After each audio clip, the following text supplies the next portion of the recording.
Whilst Barry is being mic'd up, I'm sure you all know, I hope you all know, what a wonderful job that Barry has been doing over the last year, 18 months. It probably seems like forever as far as Barry is concerned.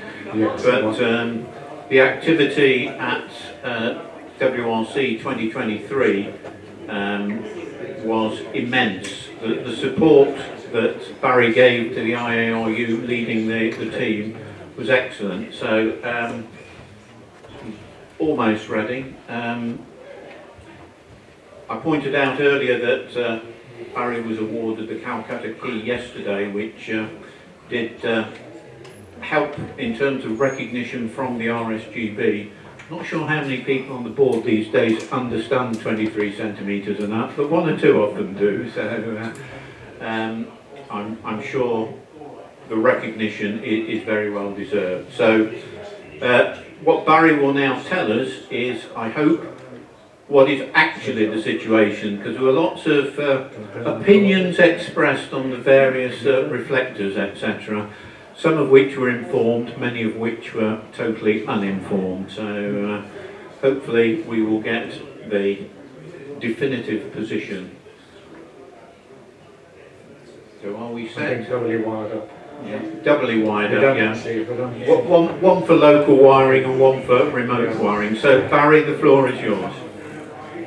Okay, well, good morning everybody, and thank you, Graham, for the introduction. And yes, I have to say this issue has been live for a long time now, and I've enjoyed the slight interval I've had since around December last year till now, when I don't think I had to talk about this at all much to anybody, but but here we are. So it's a little bit of a reminder for me as well. And but just to come back to, and I'm very honoured to receive the Calcutta Key, I have to say, in recognition.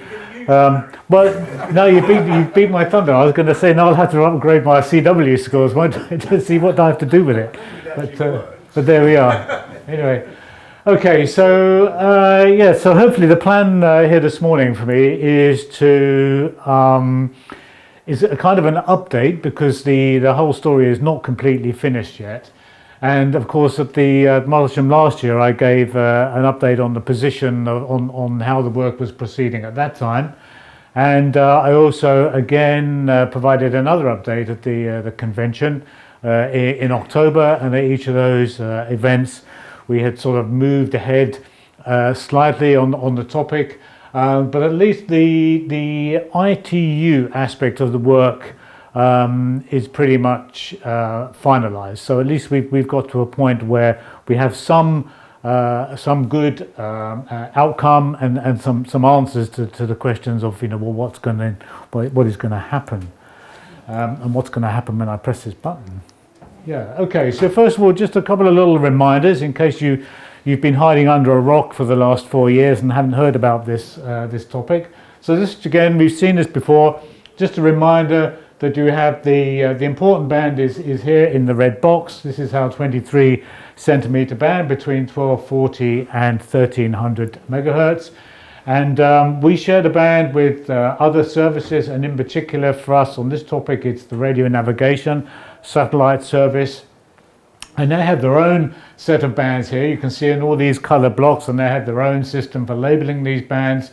We see GPS bands down here in yellow, for example, but the Galileo bands are the ones in blue, and in particular this E6 band is the one that's been important for this topic. And it's important for the Galileo system because this is where they want to send down their higher accuracy radio navigation satellite service, high accuracy system, and some other features that the other systems, GPS, or GLONASS, which is the Russian system, which is also in our band there, don't have. So, you know, they want to bring some, I guess, value add to the new system that they want to provide. And so this is why for them it's such an important band. And of course we have to respect that, because in terms of the radio services in the band and the ITU allocations, you know, we have primary, we have secondary status for all sorts of different services. And for the radio navigation satellite service, they are a primary service in the band, and the amateur service and the amateur satellite services are both secondary services, which means we have some responsibilities in terms of avoiding causing interference to those services. Anyway, so that's kind of where we are in the overall picture of RNSS bands. It's just worth remembering that, you know, people talk about, they use the expression GPS when they mean the whole kind of radio navigation satellite system. People forget sometimes that there are other bands that they use. And it's important that we keep this in mind. So just because we're active in this band, we don't impact what happens to GPS at all. This is, you know, something that people kind of forget, especially regulators, non-technical regulators. So if we focus in on that red box, we find the situation across the 1240 to 1300 megahertz band is illustrated in this picture here. Again, we've seen this before, but it's a good reminder. So we have forget GPS, this is nonsense. This was introduced by somebody who just wanted to make sure that the US had a part to play in the discussion. But they don't actually have anything here. And in fact, some people at last discussions in the ITU said, you know, could we remove this from the picture? But unfortunately it was a bit late by then and it couldn't be done. So there isn't actually any real GPS interest here. But the other three systems are the Galileo one we just mentioned, the Russian GLONASS system, which extends down to 1237 in this particular 1200 megahertz range, and the Compass system, also known as Beidou, which is the Chinese system as well that operates there. And really the thing to note really in this picture is really how much of the band they are using. They're using a lot of the band. The Galileo system is a roughly 40 megahertz wide spread spectrum signal. Actually, there are two signals on the band with two different sort of profiles to the signal, but they occupy pretty much the full 40 megahertz there. The Russian GLONASS system is more of a kind of frequency division. Actually, they have both spread spectrum and frequency division systems actually in this band. The Chinese one, I've forgotten what it is exactly, but again, they occupy a fair chunk of the band. So when we sort of overlay all our applications that we took from the kind of generic band plans that we have across the three regions 1, 2 and 3, you know, you can see where the kind of problem kind of lies, and you can also imagine as we move on, you'll see why some of the discussion focused on certain parts of the frequency ranges as we try to move forward on this topic. So remember, it was started way back in about, I don't know, 2015 or something like that, quite some time ago actually, when in Germany, the Galileo control station they have in Germany detected some signals from an amateur TV transmitter, it turned out, in Germany, and they kind of said, "Ooh, what's that?" And then someone said, "Ooh, well, you did tell us there were these amateurs in this frequency range that is very important to us." So it started the whole discussion, which eventually culminated in the Galileo guys making a proposal ahead of the World Radio Conference in 2019. So we're talking sort of 2017, 2018. To try and do something about this. And actually they tried actually to discuss the 1300 to 1325 megahertz part of the band, which of course we have in the UK, but unfortunately that didn't get a lot of traction amongst the other regulators in Europe, so that really wasn't, that didn't really go anywhere at the time. But of course it elevated the issue into a discussion about should we have first of all we had a work item in Europe, in the CPT in Europe, but they wanted to elevate it to the ITU and to elevate it into a topic for the World Radio Conference, and that would mean eventually some kind of change to the radio regulations, which are the kind of Bible that determines how the frequency of the whole radio spectrum is used. And they wanted to do this because they said, well, you know, we're a worldwide system. We need to have worldwide protection, and you know, we can't just talk about protection in Europe. It's got to be global. So they were really keen. We were not so keen because the problem with ITU is you can end up with, let me say, unintended consequences. So, you might get the work done, but then you start to, rattle the cage and wake up people you preferred not to wake up. And that happened to some extent, I have to say, as we'll see during the discussion. So the whole process in the ITU, and this was the situation as it was like last year when I presented this, is sort of, I tried to illustrate in this sort of block diagram, flowchart, whatever you want to call it. It's a very formal process within the ITU, within the study cycle. The study cycle is what exists between one World Radio Conference and the next, when all the study groups in the ITU, whether they're to do with satellite systems, whether to do with terrestrial mobile, whether to do with radio navigation, whatever it is, go off and do all their technical analysis and so on and so forth of the issue that's been agreed to be looked at the World Radio Conference, and they do all that in the study groups. This is all this in this period here. So for us on this topic, we went through the WRC. There was a resolution which resolved to do the work basically. Then we had a conference preparatory meeting which happens immediately after WRC, which sets the kind of framework for how the topic will be addressed in the study groups after or through the study period. And we had two study groups, study group 4 and study group 5 were involved. Study group 4 is where the satellite interests sit, so the radio navigation satellite system sits within study group 4, and in particular in a working party 4C. Yeah, it's a lovely word of acronyms and things, by the way. I know you're enjoying this, I'm sure. So I'm trying my best not to go overboard with that, but it's unavoidable sometimes. And in study group 5, and in particular working party 5A, that's where the amateur and amateur satellite services are addressed in any discussions within in the ITU. So study group 5 had the lead because it was an amateur radio issue, and therefore they had the responsibility for providing the outcome into CPM2. So CPM2 is the one before the WRC, and that's where you have this huge report of all the studies and what the outcomes have been and what the proposals might be from those studies for the changes that they want to make to the radio regulations at the WRC. The WRC is the only body that has the authority to change the regulations. So here you set up the kind of plan for the work. Here the study groups go and do the work over the sort of roughly 4-year period. And then here the report is put together, which shows the outcome. So that goes into the WRC as one element, and there are other contributions that can come into the discussion as well in the World Radio Conference.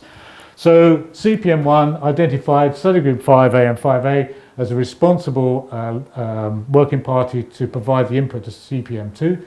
Study group 4 was a contributing study group. So they had a hand in the work. There was lots of liaisons that go back and forth and so on and so forth. So at the end of the process, I'm going to go right over here now, there were 3 deliverables basically that were going to come out of the process.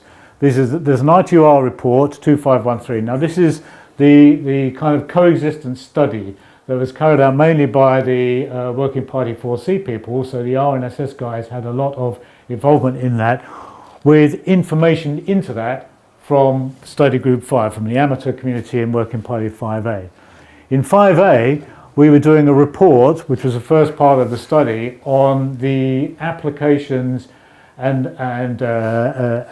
things we use in the amateur world in this frequency range, in the 23 centimetre band. So all that detail, for example, about the band plans, whether we use ATV, what we're doing with ATV, etc., etc., etc., is all detailed in this report, which had a working title, as it is here, Amateur Characteristics. It was now published and has a number, as we'll see. And then the idea, the agreement in the end was then to develop a recommendation which would take, what we do in the band, contrasted to the sort of sharing studies, coexistence studies, which show you how much protection you need to, or how you need to protect the radio navigation satellite service, into some kind of guidance, rules, guidance if you like, on how we might continue to use the band, and how regulators might allow us to continue to use the band. So, it's a long process, right? You can imagine this goes on, over 4 years, you know, the meetings are only every 4C might be only every 6 months. So, you know, you have 1 week of activity in Geneva, then nothing happens for 6 months, not in the ITU at least. You know, it really is a long thing. So now, just before we got to the WRC, so in November 23, so the same picture, so all this is, you know, the same. We got to this point. We had the studies were done a long time back, so that was fine. That was published. We had the report on the amateur characteristics. You can see it's got a number. You can find it. It's freely available on the ITU through the ITU web page 2532. So that was completed in Working Party 5A, no problem. But the guidance, that was a big issue. This was a huge, huge issue. And even in the final meetings in the study period, we could not get agreement on the, sorry, I'm kicking me, we could not get agreement on the content of the guidance. We had a lot of bits which were quite good, and I've shared these previously that were quite agreed, but there were some elements that we could not agree. And there were really two main reasons for this, actually. Not really so much to do with the Galileo first, because actually we already had quite a good compromise with the Galileo people on how we might use the sort of top end of the band. But there was one administration, at least in Europe, who was very strongly against the use of the word guidance. For them, it should have been something, it needed to be something stronger than guidance. It needed to be like mandatory measures, if you like, that needed to be put in place, not just guidance. So in other words, administrations and regulators should not just say, well, we might do this. You know, they wanted some shall statements in there that they needed to do it. So this could not be, sorry? Yeah. So they could not. Good word, shall. No, it's a very important word. And we had a lot of discussion about shall and should in would and could and God knows what in IT, I tell you. Honestly, you wouldn't believe. So yeah, so we couldn't agree guidance. So this was a sticking point for them. They would not agree to the recommendation, being a recommendation on guidance. The second element was the Russian Federation and their GLONASS system. They'd taken a view in their Working Party 4C, who got to see the recommendation as it was developed, because you have this liaison process.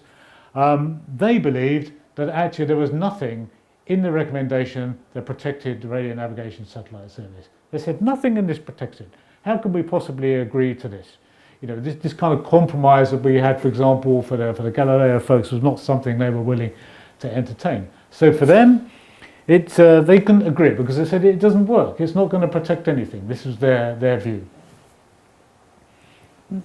There was a little bit of justification maybe to that view, but you know, we were trying to find a compromise at the end of the day, and this was what was troubling them a bit. So they didn't want to agree, and the problem was that they had in their mind also some ideas to expand the scope of this work, God forbid, to take into account not just terrestrial radio navigation satellite service, but also space-to-space RNSS. This is where the satellites are talking to each other in space with their positioning information, which is also in the frequency range, and also is a primary service. So they on several occasions, including in discussion in the CPM, I think Murray might have been in CPM, I think you were there, were you? And you know, they brought this up. They've tried a number of times to bring in the idea to expand the scope of the work. So they were quite happy to, let me say, you know, put a sort of a spanner in the works in terms of getting this complete.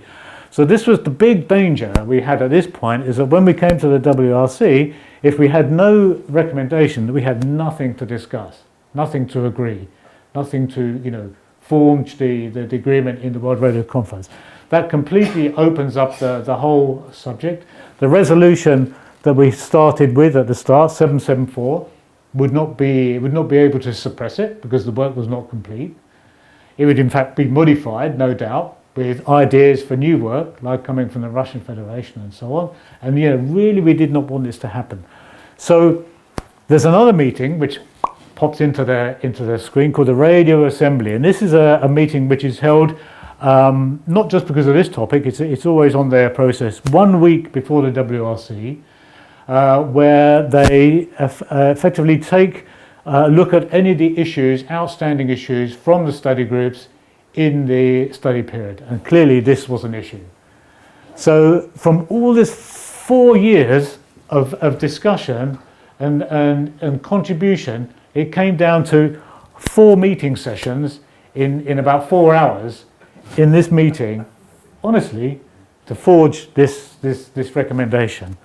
Thankfully, we were successful and we got something out of the process.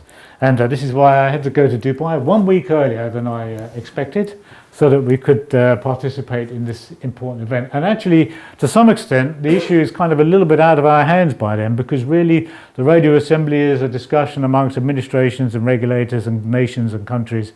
And we start to be less involved, or be able to be less involved in the process. But we have some friends, shall we say.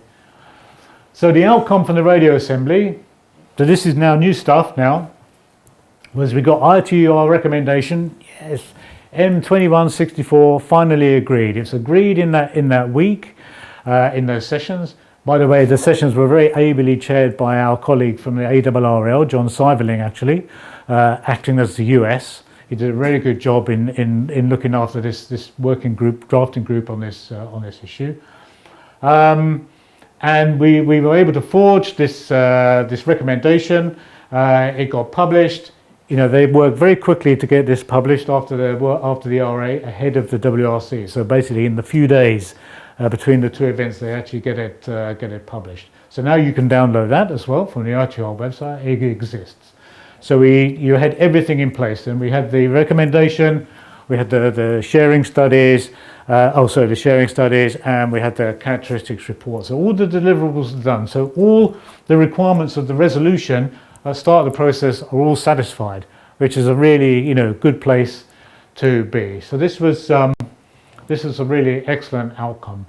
And the sticking point, again, the discussion even in the Radio Assembly was pretty tricky. We had a hard time negotiating actually with the Chinese, with the compass system there in the middle of the band, and with the GLONASS people. Again, the Russians were giving us some difficulty. So basically because they kind of wheeled out again all the proposals that they'd kind of made in the study groups, all came wheeled out again in the Radio Assembly, and with different people. So all the people with the background on how the discussion had gone and how we got to where we were in the study groups is kind of lost a little bit, and you've got new people, which is why it was such a challenge. However, we overcame the challenge. So then we could go into the WRC, into the following weeks, and to address the agenda item in the WRC 9.1b. And in that process, we had a lot of discussion about how to deal with this in the radio regulations. And if you're familiar with the radio regulations, in particular Article 5 is the one where really all the frequency ranges are listed, and all the services are identified against all the frequency ranges in all the 3 regions that the ITU considers the world in. And it has a lot of footnotes, you can imagine. A lot of footnotes against all sorts of frequency ranges for all sorts of reasons. So now we have a new footnote, which was discussed and agreed for this frequency range. And you can see on the screen there the final footnote. And probably the thing to point out is it says, see the most recent version of ITR M2165. Simple words. How long can you imagine it would have taken to agree those few simple words? Because we still had this position from at least one region, in fact the CPT region, that they wanted something mandatory in the radio regulations. And the way you do that in the radio regulations is you get the recommendation incorporated by reference. This is the expression they use. So it's incorporated by reference in the radio regulations, and there's a shall statement that says administration shall take account of this recommendation M whatever, and then it's included as a part of the radio regulations. This makes it a mandatory requirement on by treaty on the countries who are, on all countries who sign up to the radio regulations. But in the end, we avoided that. I can tell you, I think at one time we had about 12 versions of the footnote.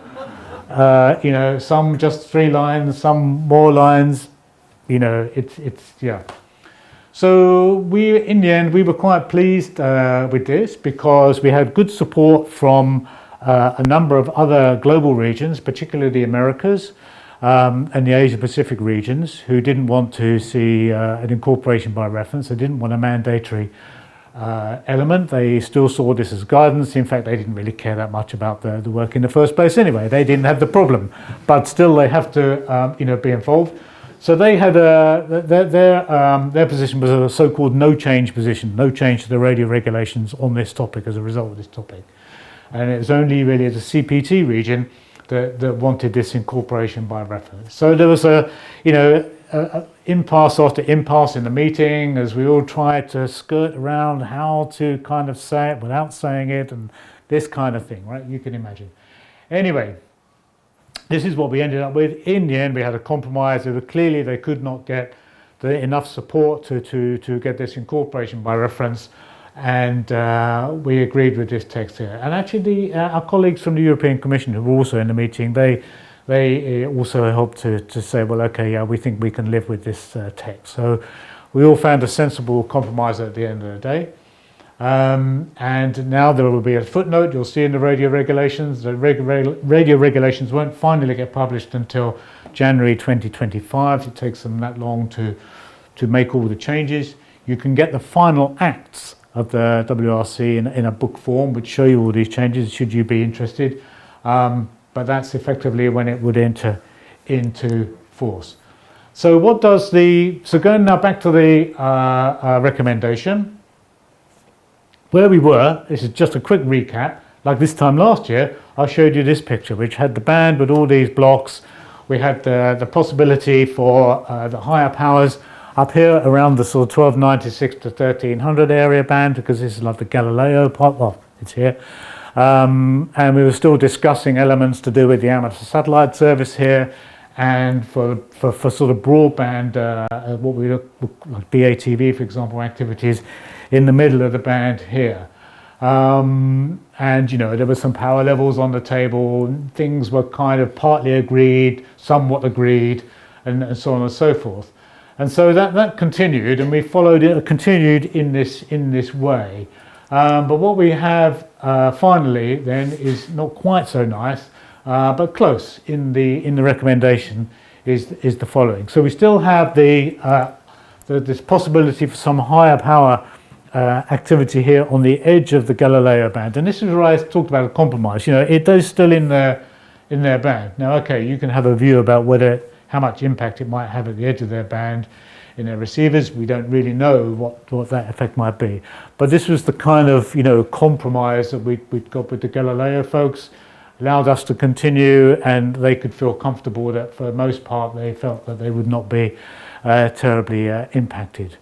And we have sort of 150 watt power levels agreed here. 50 watts was in this step here. We tried to, you saw on the previous slide, we tried to keep this at the same level, but we got some resistance to that. In the other parts of the band, unfortunately, a little bit more complicated, which is a shame, because unfortunately the broadband bit got squished. If you remember on that picture I showed the 3 systems, there's that gap between the Galileo and the Compass and the GLONASS system. I think, sorry, again, you can see it here, this gap of not very much, and not even a megahertz actually between the edge of that and the edge of that, which is coincident with that. So there was a kind of move to try and squish us into that gap. Of course, we kept saying that's not enough, it's not enough, it's not enough. Our proposal had been for 4 megahertz originally. So we had this long process in the discussions in the RA Radio Assembly meeting to try and retain something here. And all these other elements we didn't like is that some of these parties were insisting on things like spectral densities, which we said doesn't make any sense to have spectral density. It's confusing. People get confused by what do you mean per 150 kilohertz, all this kind of thing. And even administrations and regulators can get confused about what that means. It makes things difficult. But we we had to also to compromise a bit at the end of the day. So if this was the way forward, this is eventually what we allowed to go through. There is a kind of one of the reasons we were, let me say, I might say happy is a strong word, we were less unhappy about this, was that there was a feeling that actually we don't think that the people who really care much about this topic will really care much about what happens below 1258. This is what we hope. This is because, the Galileo is here, and it's really only the Galileo people and the CEPT people, the European people, who've been making this, into a big issue. So as it goes forward, which we'll talk about in a while, into licensing regulation and things that may directly impact our licenses, we hope that actually, we may find that there's not much of a constraint needed for us, in this lower part of the band, because here this is, GLONASS. This is a Russian system. Actually, in the Russians don't have at the moment any access to 1240 to 1260 anyway, but the amateurs. So they've already kind of covered that in the Russian Federation anyway. So this is how we felt we could be slightly comfortable with this kind of outcome. And during the discussions, there had been a point where the whole discussion was about, well, maybe the recommendation should only cover above 1258. And this was a proposal that actually the Galileo folks were quite keen to propose, and we said, yeah, we could go with that, but Russian Federation wouldn't allow that to happen. They didn't want to not be in the discussion. So that's how it kind of looked in a sort of pictorial way. And in these parts of the band, they're just crazy levels, which effectively mean there's no no viable sort of amateur application that we would use at these sort of milliwatt power levels that they've proposed here, because part of the resolution said without removing the allocation. So the allocation is still in the frequency tables, 1240 to 1300, but of course the guidance, if you use it, means that effectively you wouldn't be able to do anything in this part of the band. And it means then that the regulators will ignore it, so they'll it'll be sort of be removed by sort of stealth in that way. Barry, as far as 1300 to 1325 is concerned in the UK, presumably no change for Yeah, it's out of the scope of this discussion, so no change. Right. Yeah, no change. No change. Took me back there. No change. Yeah, so the key elements in the recommendation are the scope, guidance on technical and operational measures for administrations, regulators wishing to authorise stations operating the amateur satellite services to protect RNSS. Recommends that administrations wishing to allow operations will continue, blah, blah, blah, blah, blah, across the territory, should use as guidance. Really good to see those words there. Stay in there. Should use as guidance, not shall use as guidance. Should use as guidance. Could use as guidance. Would no. As described in the annex, in order to protect RSS. So if they feel they really need to protect it, then this is what they can do to the arrangements of how the amateurs use the band and how their licensing might be, and they can feel that they're providing some protection to the primary radio navigation satellite service here. And of course, for us, what's important is what's in the annex. So if we look at the annex in detail, which we had on the kind of pictorially there, it identifies these power restrictions in certain parts of the band for so-called narrowband and broadband activities. Now, someone asked me a question about this. They said, "Oh, where did this, 150 kilohertz come from?" And it sort of evolved during the discussion, because way back in the first discussion about the protection criteria needed for the radio navigation satellite systems, which are in their own sets of recommendations, 1902, I think it is, M1902, they make a distinction between wideband and narrowband interferers, and for them they classed narrowband interferers as anything with bandwidth less than 150 kilohertz, and anything which was a wideband interferer as anything above 1 megahertz, with a kind of a grey area in between, which was for further study. which is speak for grey area. No one did further study. Of course, that's not meant to happen really. It's just a way of getting off the hook. So this kind of 150 kilohertz sort of demarcation sort of evolved and persisted during the discussion. So when you look at those technical, when you look at the technical aspect, it's like, for me at least, I think it's clear, if you understand the background, you can see what's kind of happened here. And we have, in some parts, restrictions and constraints that really are closely linked to the outcome of the sharing studies, which show in some cases that you need quite big separation distances. And with GLONASS, for example, they have airborne GLONASS, where you can, airborne, you can see an aircraft, 100k away. Well, we know, right? Because in fact, we like this, right? So, so you can imagine that the requirement to protect that is quite stringent. This is why you have some of these angles in the outcome. So the Russians have done these studies that protected their systems, including airborne RNSS. So they said, well, you need to have these are the levels you need to protect that system.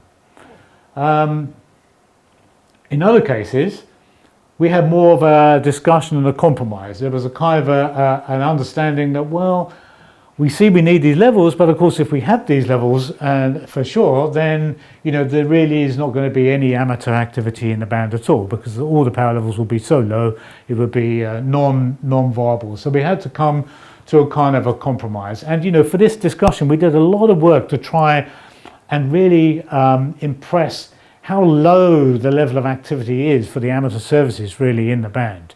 If you look at all the contests we do, when we have activity periods, etc., etc., etc., I mean, it amounts to, a less than sort of 5% of time in a year when you're even likely to find lots of signals on the band and in certain parts of the band. And then, of course, we know that the way we operate, we're not sort of full on. Mostly, okay, some repeater stations, that's a different situation for. So we tried to do all this kind of work. We did our own simulation with our friends in IARU to show that, if you had a population of RNSS receivers around an amateur station, that of that population of many hundreds of thousands of RNSS terminals, only less than sort of 0.4% or something like that would have the potential to even see interference. And even then, that would probably be fleeting. But it's some people don't want to hear this. They're sort of, yeah, we hear la la la, we don't care. It's we've got to protect the RNSS.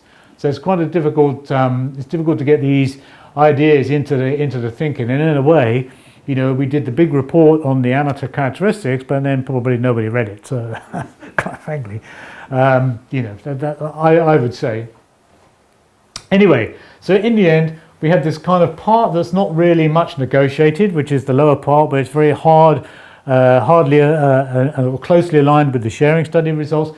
And then we have this part which is sort of negotiated with the Galileo folks, which is why we have a little bit more opportunity still to operate in the top end of the band.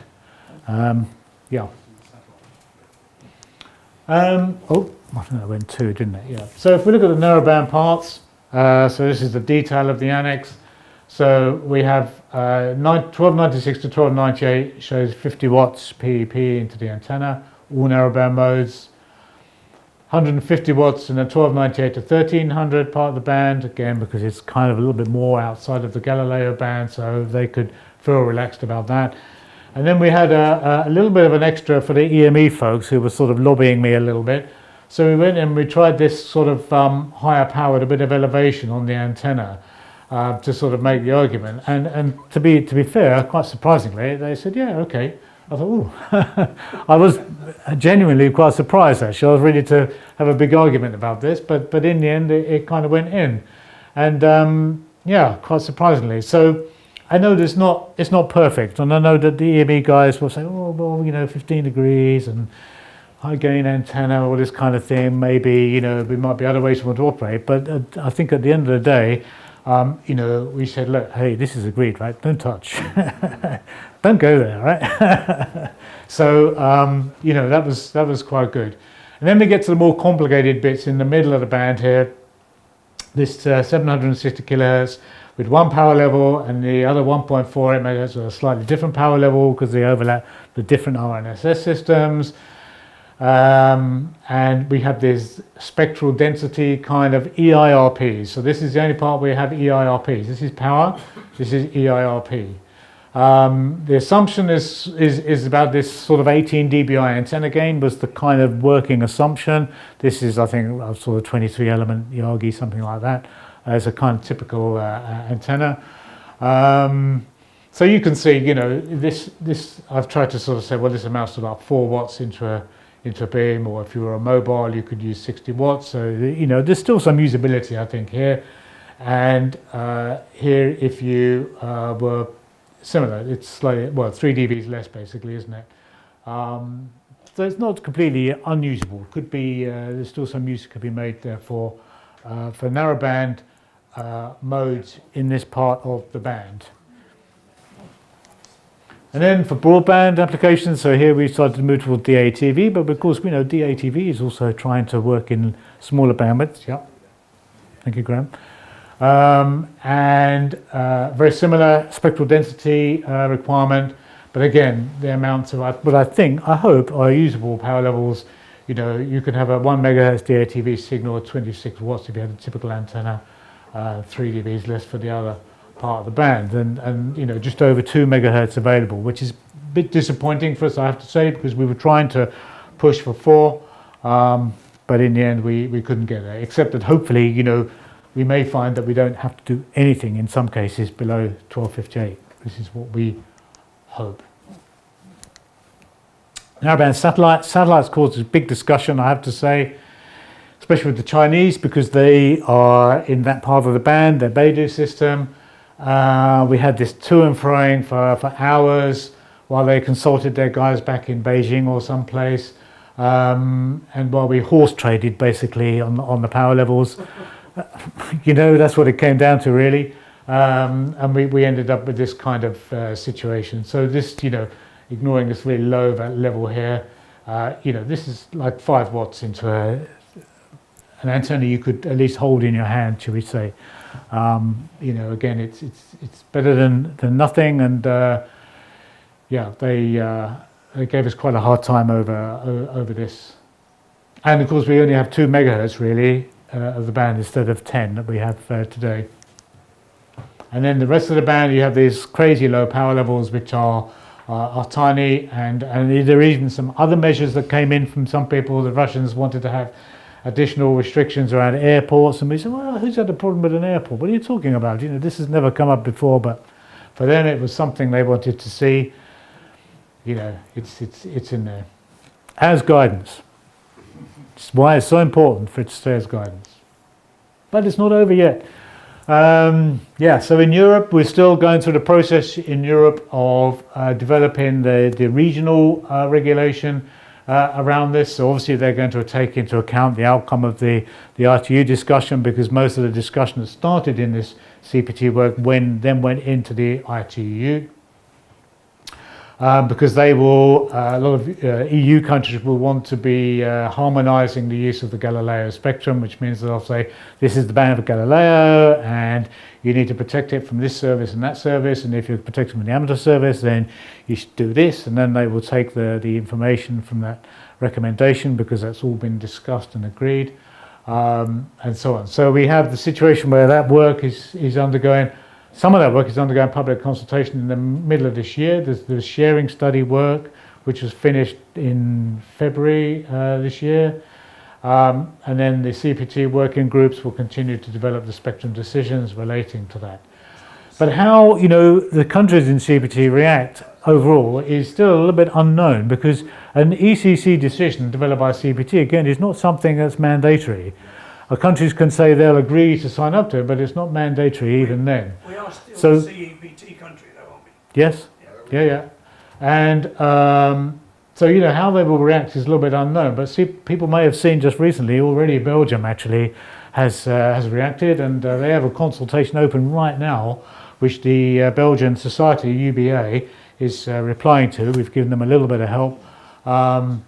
ahead. Why they've done it now is a mystery. I mean, if they wait 6 months, they'll have an outcome from the work in CPT, and then they do it. But they're doing it already. Correct work from CPT. Exactly, yeah, exactly, because they made some mistakes and in how they interpreted it. And then we have to think about our future from our side. Of course, this means we may need to make some changes for the band planning. It's a little bit tricky because we have this situation where maybe not all countries will adopt the guidance. So how do we deal with that? Or they may only implement part of it. Voice repeaters are really going to be impacted by this if it's implemented at the moment, especially for the sort of spacing we have in the UK, 6 megahertz. Some of the centres of activity will need to change. Hopefully this will be the case. We can use the lower part of the band for all the wideband modes. Satellite, of course, will continue. Should we concentrate narrowband up by 2 megahertz? How do we take account? We've got these two parts of the band. Some countries may or may not take this on, or even if we don't, we could all move anyway, right? So, it could be a decision of the amateur community to move up. So this will all be something that the IARU will be discussing in their VHF committee. And of course, if the microwave committee or community in the UK has views on this, then we can have that discussion as well. And I think that's it. Thank you. Thankfully, says Graham, who's watching.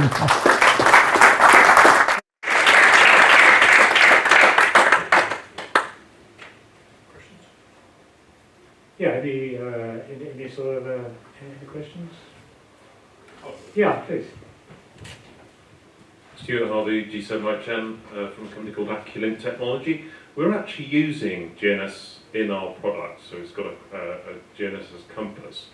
Regulators look at it from one perspective. When you're a primary user, they want to switch off every secondary user because we're the most important and there's no working together. What we're finding is that the GNS community is all about price. So these antennas they're using, the state of the art is tri-bands. You're looking at three bands across the whole lot. There's two ways of designing that as an RF engineer. A band pass from 1 gig to 2 gigs covers the lot. Works brilliantly in the lab, might work in the field, but when you take it into London, what we're being told is GNSS is a write-off because you've got Amazon delivery drivers that buy a cigarette lighter jammer, and depending on the quality of your ham kit, some people might consider the DATV transmitters as a jammer. Sorry. But by the way, we don't ever use those words in the context of but what I'm saying is the price you pay for a GNSS antenna is about $20. The IP3 performance of the amplifiers are appalling. So here we are switching off high power transmitters because 200 watts at 1.3 gigs is a lot of power because there is very poor design being done in China, and you sit in the the committees. It's really hard to tune band stop filters to the sort of accuracy that they're doing. You're lucky to get 30 megs, let alone 300 megs. If you look at all these performances, it's a bit strange that we're trying to regulate. What we should be doing is forcing back to the GNS community, please improve your systems, because their system performance generally is very poor, and we're starting to see that. I've got a number of antennas in the lab, and I've stopped testing the under $20 ones because they're just junk. I mean, this issue has not gone, has been noticed. In fact, Germany, for example, were very, very vocal in trying to force the RNSS community to agree that they need to upgrade their receive performance, including antennas and so on. The problem is that the problem from our perspective here is that, first of all, unless you can bring the real evidence on this kind of subject to the discussion, which is hard because of commercial interests and things like that, it's very hard to get it to gain traction. And even to take your point further, if we looked at the ETSI standard for these receivers, it doesn't have much in it, and it has, I think, blocking performance, or descent or whatever they call it, blocking performance, spurious emission, things like that, and protection from spurious other unwanted emissions, protection unwanted. For Galileo band, TBD. Even when we're having this discussion, it's TBD, because probably they're still not quite sure how they're going to handle a big banging airport radar system in the back, which they say apparently they can deal with no problem. I'm not convinced, I have to say, but and as you say, when you've seen stories and read things about the performance of these systems and how they, the dollars are important, you wonder how they will have this kind of protection in there. Okay, they tell us there are ways, but I don't know. Anyway, I'm taking too much time, so thank you for your point. I'll take one more question right at the back. It wasn't a question, it was an observation that it's always Can you use the microphone, because otherwise people remotely can't hear. I thought I could talk loudly enough. There's always a problem with manufacturers and pushing back to them to get to improve their performance. You just have to think of ADSL and interference to broadcast services. It was resisted in many discussions. It's difficult to do. And I think going back to the sort of commercial pressures, I think that the danger that we might see, I mean, we don't know how, for example, in the UK Ofcom will react to this. And what I hear informally is that they don't care that much. They haven't paid much attention to the issue. They helped us a little bit in the discussions, I have to say, in ITU, but they don't really pay a lot. It's a low priority topic for them, for WRC. And they haven't indicated any wish to really get excited about it. But of course what happens is if a big commercial concern comes along and says, hey, we're using this Galileo, we've got this fantastic super duper thing going on, we really need to get this protected, then you can probably be sure that they'll do something about it then. But we'll see. Barry, 98%. Last one. Last one. Graham, stick together. 98% of GNSS receivers that are sold haven't got receivers for this part of the spectrum. But I'm not even sure that whatever it is, E6 is that has that actually been activated? I mean, it's not switched on, but is it actually in use in terms of? You can buy receivers. But those are special receivers, aren't they? Well, if you like, they're not the cheap ones. I don't think that's true at the minute. I think it's starting to mass market, right? Is that not the high accuracy, secret, squirrel? No. No? Oh, okay. They're all rubbish then. Okay. Okay. Thank you. All right, thank you very much. Thank you very much indeed, Barry. I think the summary is continue to watch this space, but again, thank you very much indeed, not only for today, but for the last N years, where N seems to be growing exponentially.